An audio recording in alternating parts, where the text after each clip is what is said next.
This morning, we are also following the assassination that sent shockwaves across the country. Again, Turning Point founder Charlie Kirk shot and killed while holding an event talking to thousands of college students at Utah Valley University. The manhunt still underway in Utah. Mike Beau joins us now from the live desk with more on this. On the run, the FBI with an update right now. Let's listen in. All day yesterday, through the night last night, investigators from the State Bureau of Investigations, from county, from city agencies, the university, our federal partners with the FBI, the ATF, and many others. Those are just a few of the people that we have involved in this. I'd like to thank all of them for their strong work. Through all that work last night, we were able to make a few breakthroughs. We were able to track the movements of the shooter. Starting at 11:52 a.m., the subject arrived on campus, shortly away from campus. We have tracked his movements onto the campus, through the stairwells, up to the roof, across the roof to a shooting location. After the shooting, we were able to track his movements as he moved to the other side of the building, jumped off of the building, and fled off of the campus and into a neighborhood. Last night I communicated with Erica. The family's devastated. As a commissioner of public safety, as a father, as a husband, I can only imagine what that family's going through. The heinous event that happened yesterday is not Utah. This is not what we're known for. Over the past several weeks, we've seen this state come together to help families in mourning, come together as a community to show what Utah is known for a state of character, of service, of camaraderie, of a neighboring feel. We will not stand for what happened yesterday. We are exhausting every lead. We have every officer invested in this, every investigator, every local agency. The outpouring of support from the law enforcement community has been astounding. We are investing everything we have into this, and we will catch this individual. This morning I can tell you that we have recovered what we believe is the weapon that was used in yesterday's shooting. It is a high-powered bolt-action rifle. That rifle was recovered in a wooded area where the shooter had fled. The FBI laboratory will be analyzing this weapon. Investigators have also collected footwear impression, a palm print, and forearm imprints for analysis. Now, I understand there are a lot of questions about motive. I assure you that all leads, tips are being fully investigated. As of this morning, we have received more than 130 tips. We thank the community for that. Right now, a desperate manhunt underway in Utah to find the suspect in the assassination of Charlie Kirk. A news conference just wrapped up in Utah. We want to get right to Mark Boyle at the live desk. You know, Mark, I was taking some notes here as we listened to that news conference. The FBI had some pretty big revelations, some new information about the suspect. A couple of things that stood out to me. We know the shooter came onto campus just before noon, and investigators were able to track his movements where he jumped off a building and ran into, and I say he, they didn't say if it was a he or she. Right. The suspect ran into a nearby neighborhood, so they canvassed that neighborhood going door to door. But one thing I thought was interesting, Mark, was that they said they had a clear picture of that suspect, but they were not going to release it, which makes you wonder if they're close to closing in on a person. What else have you learned? Well, clearly they don't want to tip off everyone just yet. They have these images. If it's not from the closed circuit TV on campus, it will be from those Ring cameras, as you talk about in the neighborhoods, Jan, because he went through a neighborhood and everyone has those cameras now. The newest information from the FBI news conference is that they have those pictures. They know who the suspect is. They have not made them public yet. Here's the latest information on your screen. This was just put together. So they have the high-powered bolt-action rifle recovered. That's the direct verbiage from the AP. So they found the gun. The Ring camera shows the suspect in the neighborhood. That will be key. 11:52 a.m., walked up the staircase and then onto the roof. So we now have that confirmed that, in fact, the shooter was on the roof. After the shooting, they say he jumped off and then ran to nearby neighborhoods. This all happened at the Utah Valley University there in Orem, Utah. That's where Charlie Kirk had been speaking at a campus event attended by Maybe 1,500 to 2,000 people is the estimate right now. As he was speaking, that shooter, one shot came out from the roof and hit Charlie in the neck. This is a time that all Americans should come together and feel and mourn what happened. Violence, which affects so many different people of so many different political persuasions, is an affliction of America. And coming together is what we ought to be doing, not pointing fingers of blame. A couple things I think need to be said, and I'm sure all of us would express it in our own way. Yesterday was a tragic day for America. Charlie Kirk was assassinated. From a Republican point of view, he was one of the leading voices in the MAGA world. He organized campuses to spread conservatism. On our side of the aisle, we saw him as a great force. I think Democrats, whether they agreed with him or not, understand that this is not the way you have discourse in the country. And we're just here as a group to say America cannot govern itself this way. We all have to speak with one voice and find the person who did this and bring them to justice. I also, like my colleagues, want to make very clear that there is no place for this political violence. And you think about Charlie Kirk's wife today, you think about those little babies that are never going to know their dad growing up. And I can't help but think about what's happened in Minnesota this summer. Same thing, right? A madman killing our former Speaker of the House and her husband, gunning them down in their house, killing, attempting to kill another legislator, 8 bullets through him, 9 bullets through his wife. That all happened in our state. And the next one, I'm going to yet another funeral on Sunday of a little 10-year-old girl named Harper, gunned down. Well, they weren't politicians, these were kids while they were praying in Mass. Fletcher's funeral was last weekend. We were all there. The manifesto was political. It was all-purpose. The shooter was a all-purpose hater against every side, every which way. But that's what we're seeing right now, and it has to end, and we have to join together to condemn it. I want to echo what you've heard from my colleagues. Political violence has no place in America. What we saw yesterday, and everyone saw it, is sickening. It is disgusting. It was a political assassination. No matter where you are on the political spectrum, violence has no place in America and American political discourse. I think we can all agree that violence ought to be solidly denounced, condemned, and stopped in America. And the spreading frequency and severity of violence should be sickening and shocking to all Americans. No matter what your politics, political violence has to stop. This moment requires leadership that brings the American people together as opposed to trying to further divide us. Political violence in any form against any American is unacceptable, should be denounced by everyone, and moving forward, we have to figure out a better way to come together, not as Democrats or Republicans, but as Americans. President Trump has ordered flags to be flown at half-staff through Sunday in honor of Charlie Kirk, and this is actually the 9/11 ceremonies. The president did announce Kirk's death on Truth Social, writing, "The great and even legendary Charlie Kirk is dead. No one understood or had the heart of the youth in the United States of America better than Charlie. He was loved and admired by all, especially me, and now he is no longer with us."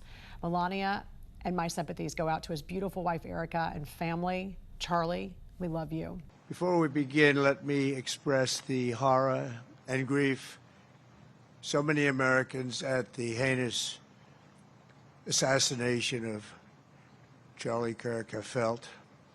Charlie was a giant of his generation, a champion of liberty, and an inspiration to millions and millions of people.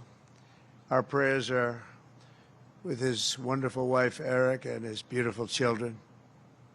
Fantastic people they are. We miss him greatly, yet I have no doubt that Charlie's voice and the courage he put into the hearts of countless people, especially young people, will live on. I'm pleased to announce that I will soon be awarding Charlie Kirk posthumously the Presidential Medal of Freedom. The date of the ceremony will be announced, and I can only guarantee you one thing, that we will have a very big crowd, very, very big. Charlie Kirk transformed American politics as we know it, starting with the youngest voters in America. Instead of enrolling in college, Charlie went to college and began a dialogue with students on campuses all across America. He co-founded Turning Point USA at 18 years old, which has exploded in size to more than 250,000 student members at more than 850 college campuses nationwide. Political commentator Michael Knowles wrote, Charlie's prudence, the principal virtue in politics, built a generational coalition that helped to transform the American government. His temperance distinguished him as one of the few on the right to eschew whiskey, cigars, and every other delight that might have distracted him from his purpose for which he had so little time. Charlie Kirk would have been president. His friends knew it, his admirers knew it, and his enemies knew it. And then Beau Mason, B-E-A-U, Mason, M-A-S-O-N.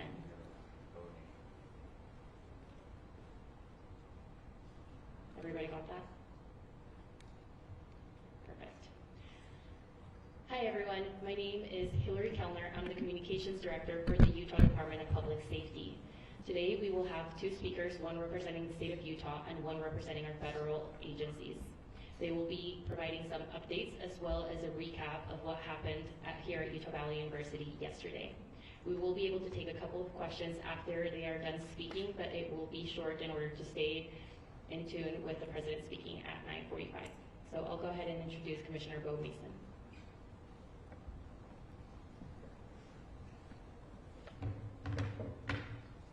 Good morning. I'm Beau Mason, Commissioner for the Utah Department of Public Safety. I'd be remiss if we didn't start off today and recognize the significance of the day. Historically on 9/11, law enforcement has come together as a group to recognize and honor those that sacrificed to preserve the ideals of this country, the freedoms of this country. And instead we find ourselves today hunting a murderer who chose to violate our rights, the rights of an individual within this country. Just to recap yesterday's events, at around 12:20 p.m., political influencer Charlie Kirk was at Utah Valley University participating in a student-sponsored event with Turning Point USA. Charlie was shot at that event. He was transported to a local hospital where he later passed. Last night, his body was moved to the state office of the medical examiner.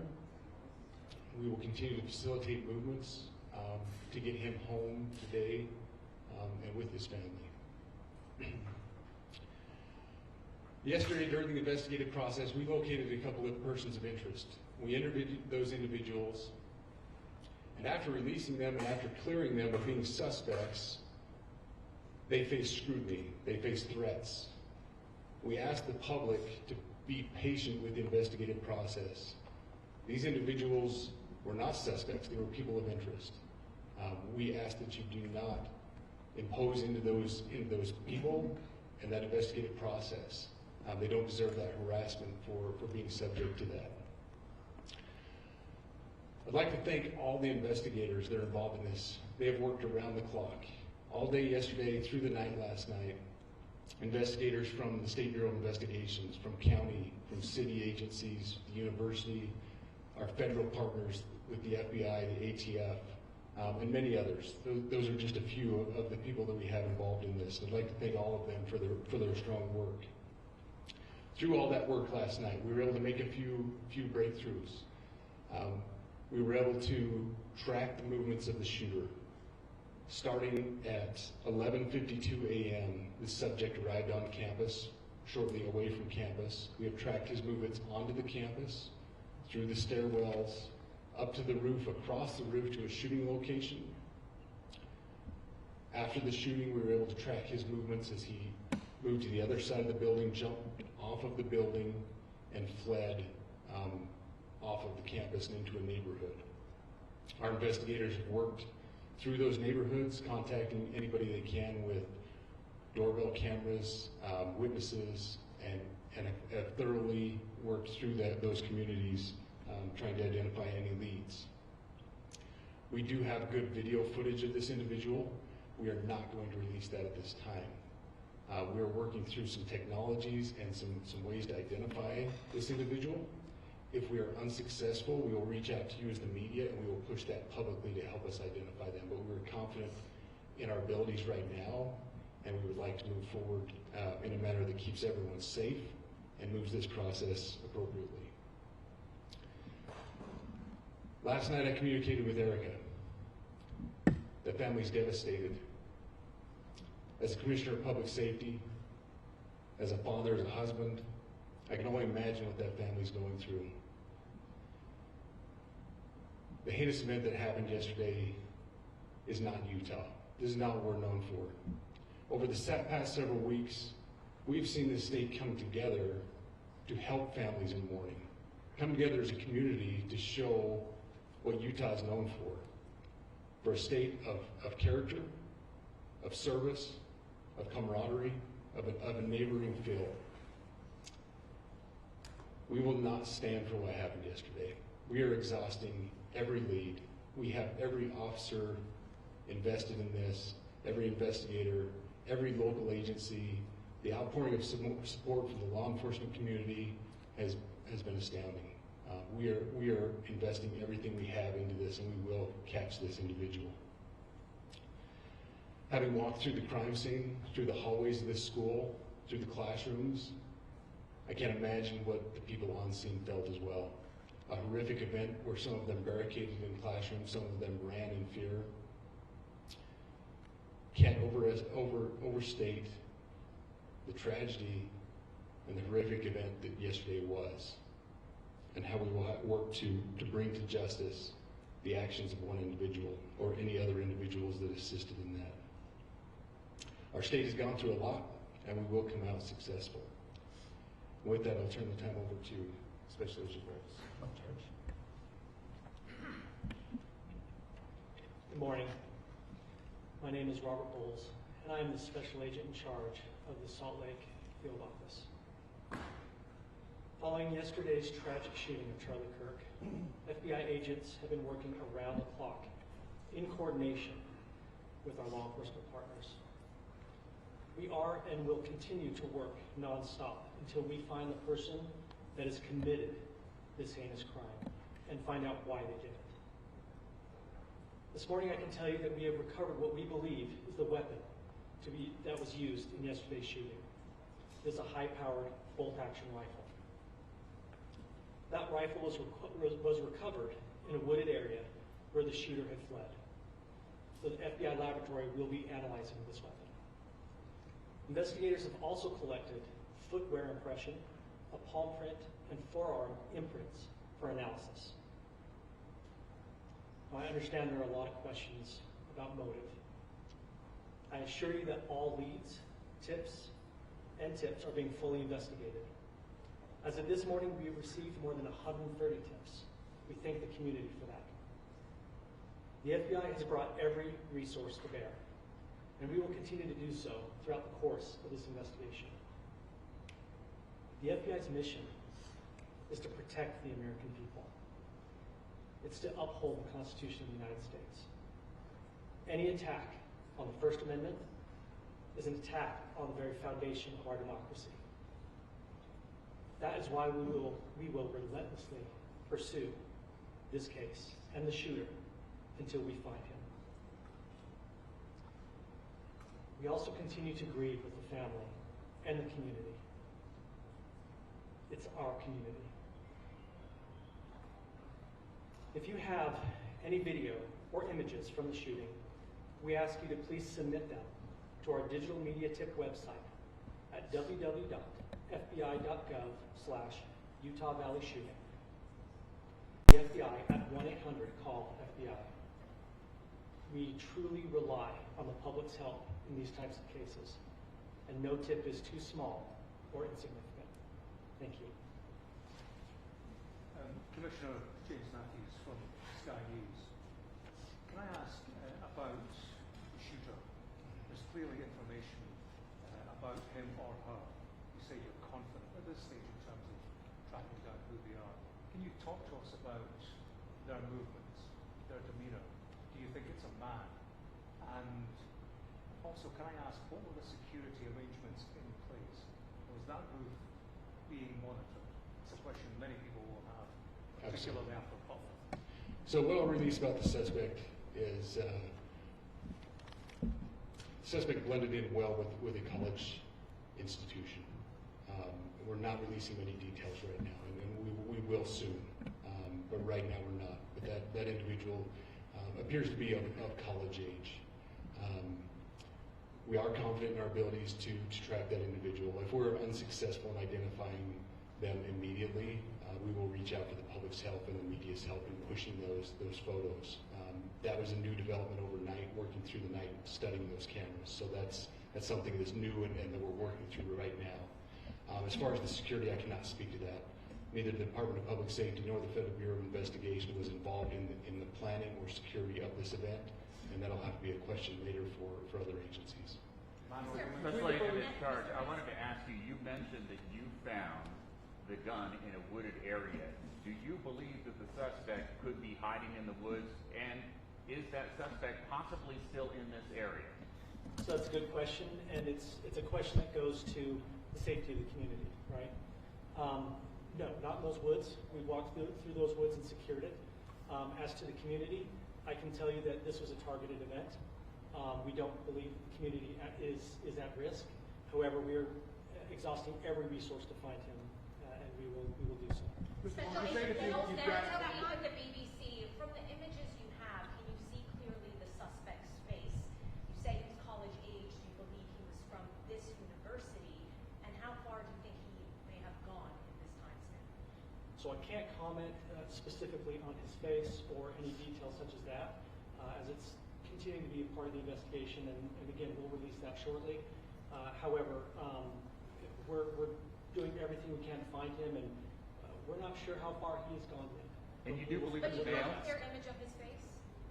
We have images of the suspect. So between those images and the gun that you've been able to recover, do you believe you know who this person is, the person that you're looking for at this point?